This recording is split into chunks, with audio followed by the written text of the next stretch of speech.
our process tonight, Renee and I decided we would just be in a little bit of a conversation. We had some content we thought we would cover, and it seemed easiest mostly to be in conversation about it and maybe ask each other some questions as part of that.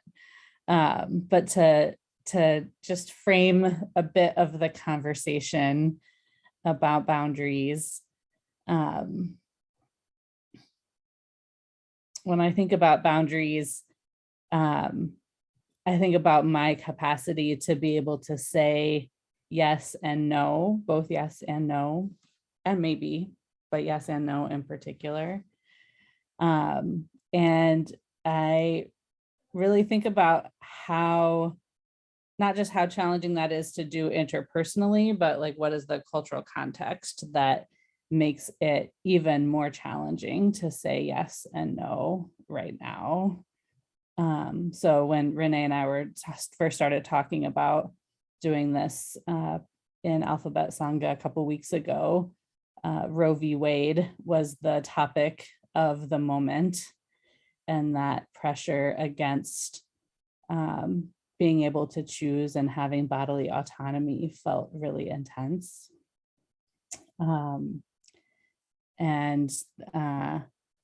There's just a sense in current politics that some people get to have boundaries. During COVID, some people get to say, I don't want to have to wear a mask. While those same people kind of get all up in the bodies of pregnant people and trans people. But then we're also, just today and in the last couple of weeks living in the politics of gun violence and, just that inability where how our lives play out, the opportunity to say yes and no, we're just kind of living in a cultural context where our choices are not always just our own. So part of the conversation we were interested in thinking about tonight is who gets to have boundaries and how are boundaries about power?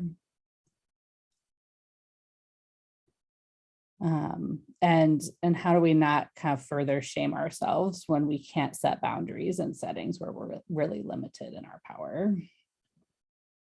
Because I know for me, sometimes that the talk about boundaries acts as if I just have total control over my life and I should be able to set boundaries in every situation manageable. I'm like, maybe not. And one of the questions that came up in our class is, do boundaries look different in different cultural contexts? And so Renee and I can think through some of that as like me as a white Midwesterner and Renee as a Latinx person, and you all can help add to that conversation as well as we think through in the Q&A of like, what do boundaries actually look like in the cultures that we come from that we might not actually call boundaries? Because I really appreciated a podcast from Prentice Hemphill recently where he's like, white people come in and name it as boundaries, give a name to it, but like what are the actual practices that are part of cultures that is what we're actually talking about here when we're talking about boundaries. So I've set this up a little bit, Renee, but maybe I'll just ask you a question here. So I keep saying this word boundaries. What am I saying?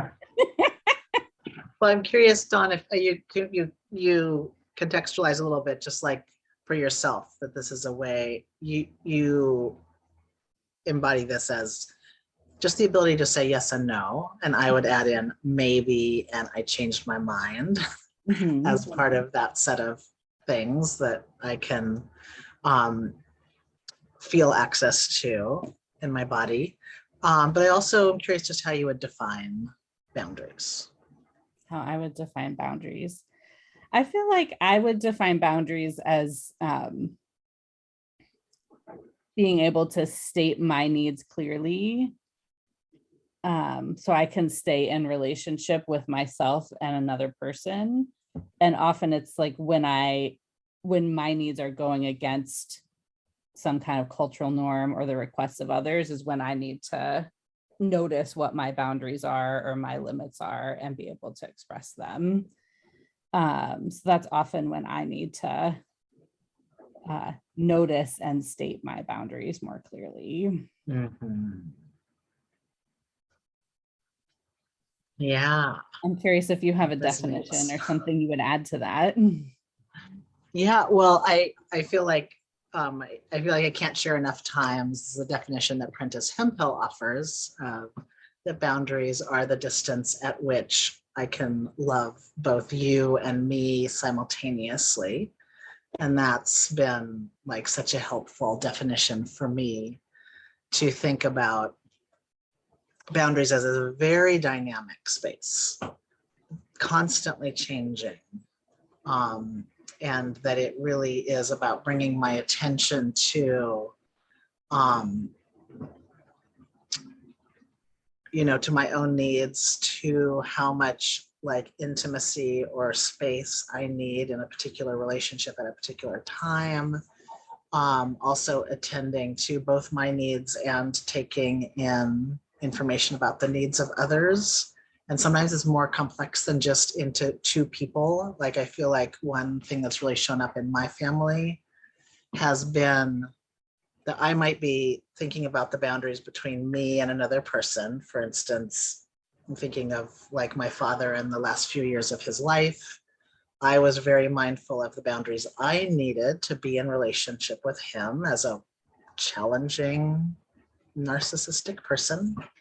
But I was also really mindful of like what boundaries does my sister need? What boundaries does my stepmother need? Because we were all in one family system, taking care of this person who needed both a lot of care and a lot of boundaries. And so they've got to be much more complex than just this, like, here's my boundaries, we're in relation to you. It is like, here's my boundaries in relationship to you and also in relationship to these two other people who I care about. And I might make a choice to take a little less space away from my father, who was so difficult, because I really wanted to care for my stepmom, who was doing a lot of the care of my dad. It starts to get to be this very intricate dance. Yeah. I feel like I share this story also of some intricate dance with my family system. My parents got divorced from their 40-year marriage a few years ago, which that's a story I won't share. It's a huge explosion though that happened. And in my parents' relationship, it's very clear that my dad is the jerk. Like he's the one that caused harm. And my mom, is the person who was not at fault in their relationship. And it's true because of that, my dad then sought a lot of support, repair, healing. He went to 12-step programs. He has been in therapy now for 8 years. Growing up with my dad, I did not think of him as someone who would go to therapy, but he has now been going for 8 years. And so now in my relationship with each of my two parents, my dad is the easier person for me to be in relationship with because he has done more of that work of learning how to be a good human. And yet, I still, like, because of my loyalty to my mom, it's very hard for me to be in relationship with my dad because in their relationship, he's the jerk. Mm-hmm. But it's also very hard for me to be in relationship with my mom because she annoys the crap out of me. She's just hard to be in relationship with because she needs to do some of that work of just like learning how to be in relationship. And so it's just this very difficult tension of often I'm just then holding up some boundaries with my dad that's just simply about like, it'd be fine for us to be in relationship, except that I would like to hold some loyalty to my mom. And so it's challenging to navigate those family systems and kind of figure out how to best. I never quite ever feel like I'm doing it right. Yeah. And I think that's then part of where that shame can come in, where it's very easy for me to kind of trip that sense of shame and feel like, oops, I'm probably doing it wrong. I'm probably bad. I'm probably,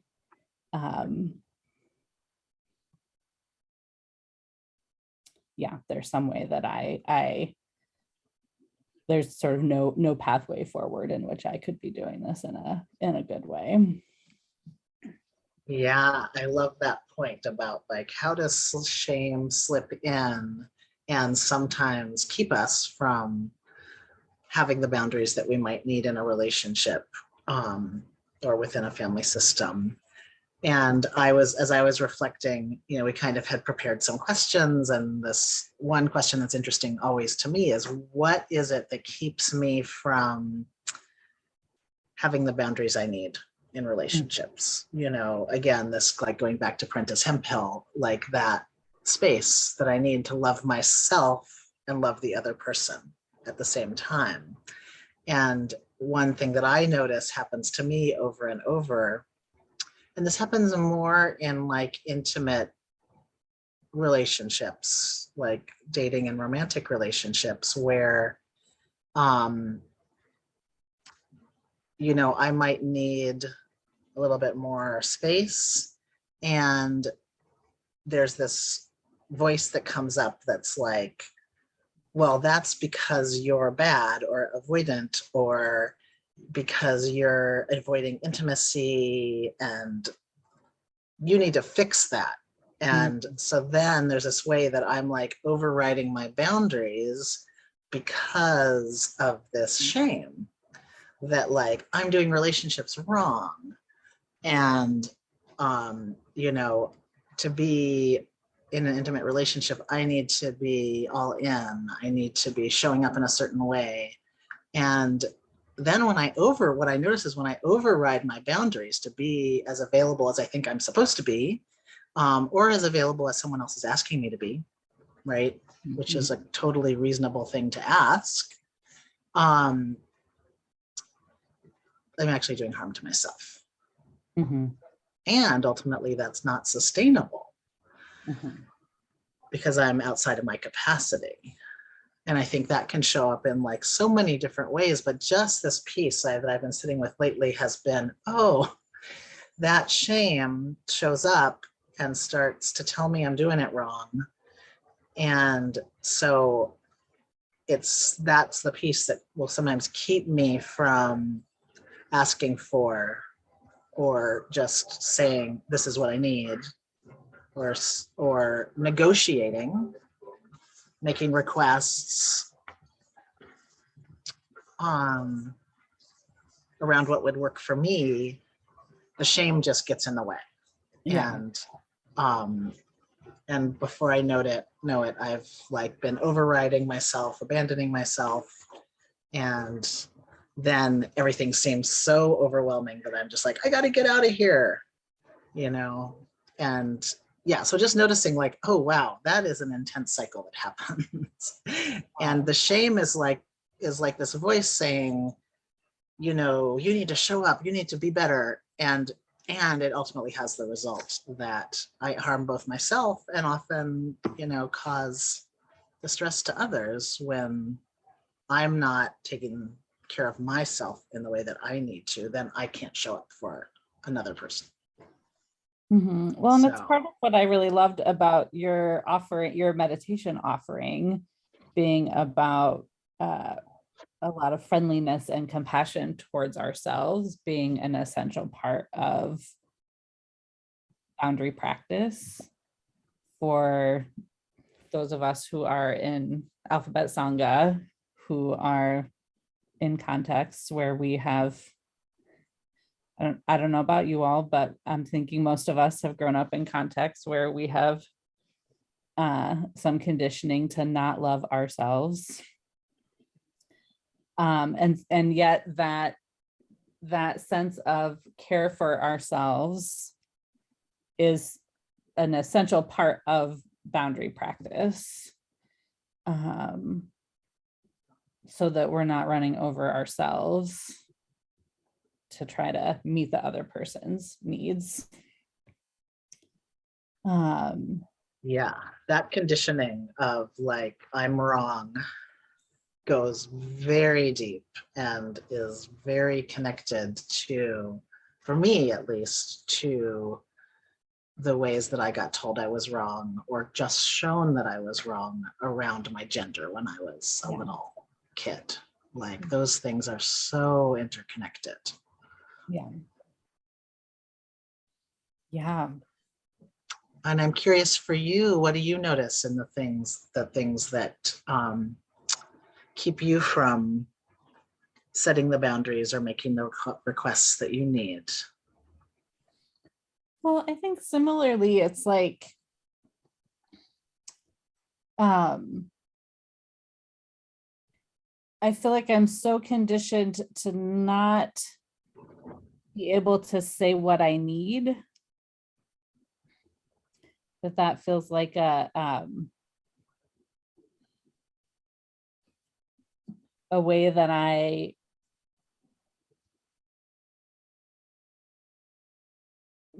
just kind of like get erased. I'm just like so fast to erase myself.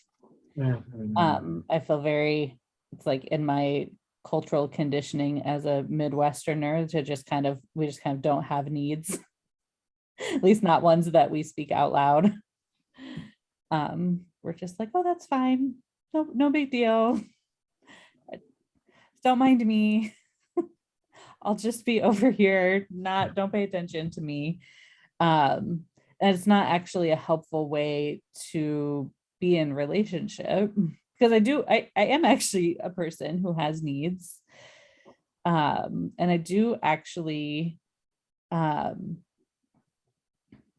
it beneficial when I am able to identify it and risk the vulnerability of asking for support around that need. It's actually a way to be building relationship rather than avoiding relationship. And so I think that that's where it's been just like a real shift in perspective for me to think about boundaries, not just as like something that I'm like blocking, that I'm saying no around, that I'm like, I'm not going to do this with you, but boundaries are also like, what am I inviting in? What are we building together? What am I saying yes to? Or what am I inviting you in around? Is a helpful way for me to also pay attention to where I want to be vulnerable with people, because that's also a place where more practice is helpful for me. Yeah. So I'm curious, what's like, how does practice come together with this piece around boundaries for you? Like, where's the intersection of practice and building capacity to have the boundaries that you need?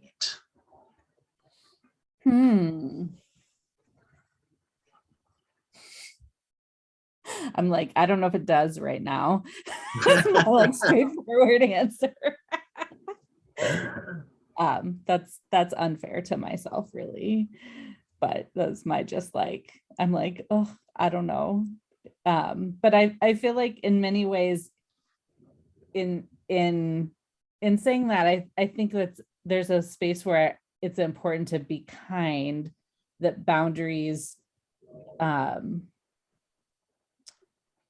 there's always like a certain kind of messiness in boundaries that like one of the things I was thinking about in boundaries and how they relate to Buddhism is that we're kind of constantly operating, like there's this theory or understanding in Buddhist cosmology that we're always operating across these two truths of reality. An absolute truth that all of existence, like everything that you can think of, is this interconnected web, and this relative truth that all of existence is uniquely differentiated. So both of those things are happening at the same time. And sometimes there's this false story that liberation is just like leaning into absolute truth and forgetting about relative reality. But I'm like, no. Like, no. Liberation is being able to hold both of those truths at the same time. And so boundaries in some ways are about finding those lines where it's like, oh, here's in this moment where I'm drawing the line to say, this is me and that's René. Even though we're also the same and interconnected, but we're also drawing the line right now to say we're differentiated and we come from different contexts and we have different experiences. So there's something for me in that, in kind of that understanding that helps give me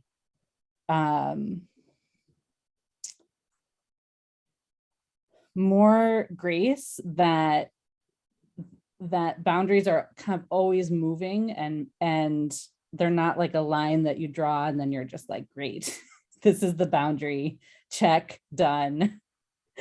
I am complete on this.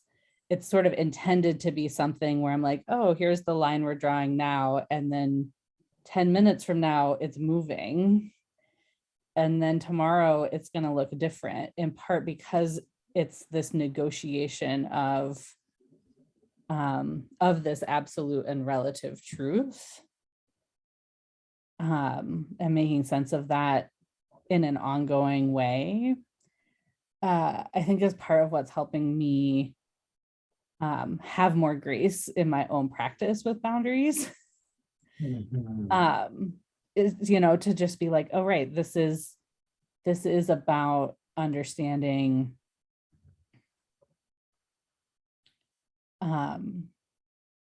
that sense of interconnectedness and that sense of differentiation together.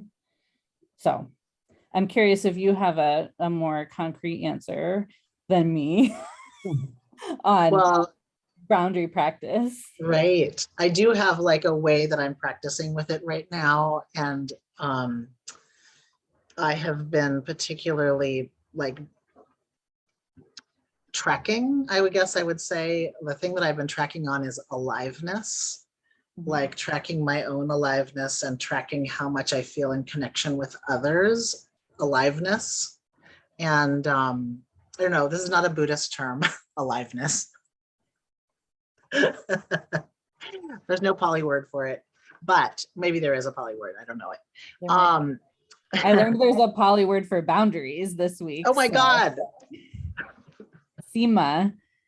And it's used in ritual practice, which the traditions that we've been trained in dropped all the ritual practice. Right, so right. We like lose the words when we drop part of the practice.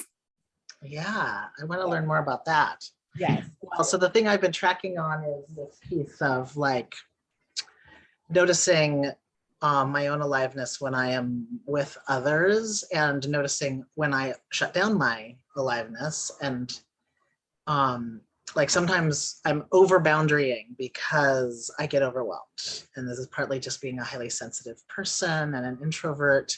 Like I kind of over withdraw, sometimes take a lot of time in solitude, and that can be really nourishing for me. But knowing that I want to be in connection with others, I'm noticing like, where's my edge of tolerance of really bringing like my aliveness in connection with others, and then noticing that when I go too far, like when I tip too far, I have to like really withdraw to sort of rebuild my capacity. So how do I find kind of just the right balance? And it's also helping me actually, when I keep that as the thing I'm tracking on, it helps me to know that I can't overextend and that I have to really take care of myself. Because if I overextend, I know that it takes me a while to recuperate.